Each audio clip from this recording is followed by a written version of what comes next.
Dad, who do you think is actually watching these? Maybe someone. Okay, well, bye, someone.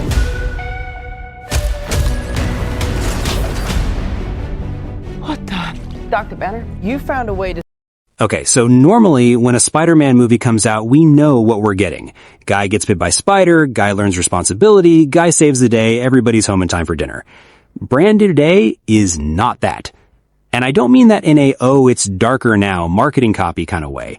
I mean, there is stuff buried in the trailers, the leaks, and this is the part that actually got me, the post-credit scene, that Marvel does not seem to want you connecting together. So let's connect it together. Thing 1. Peter's powers are breaking. Not he's rusty, not he's out of practice. In the trailer, he flat out says he's losing control of his own body. Something in him is changing, and it's happening whether he wants it to or not. Normally, that's the kind of thing a Spider-Man movie would treat as like a training arc problem. Push through it, learn a new move, roll credits. But that's not who he goes to help for. He goes to Bruce Banner. And this is where it stops feeling like a superhero movie and starts feeling like something else.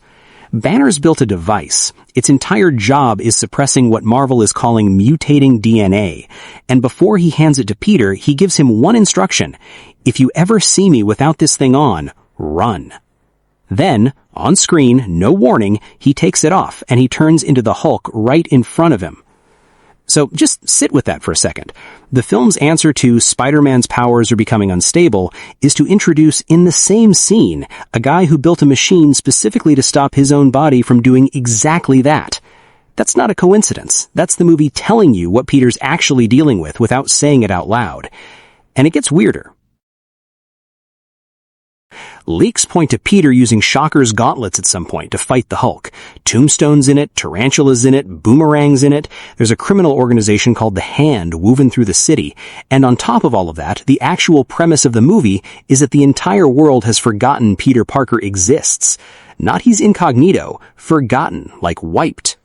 He's fighting crime full-time, alone, unrecognized, while his own body is turning into something he can't control, and the one guy who might understand what's happening to him is a walking cautionary tale standing right in front of him.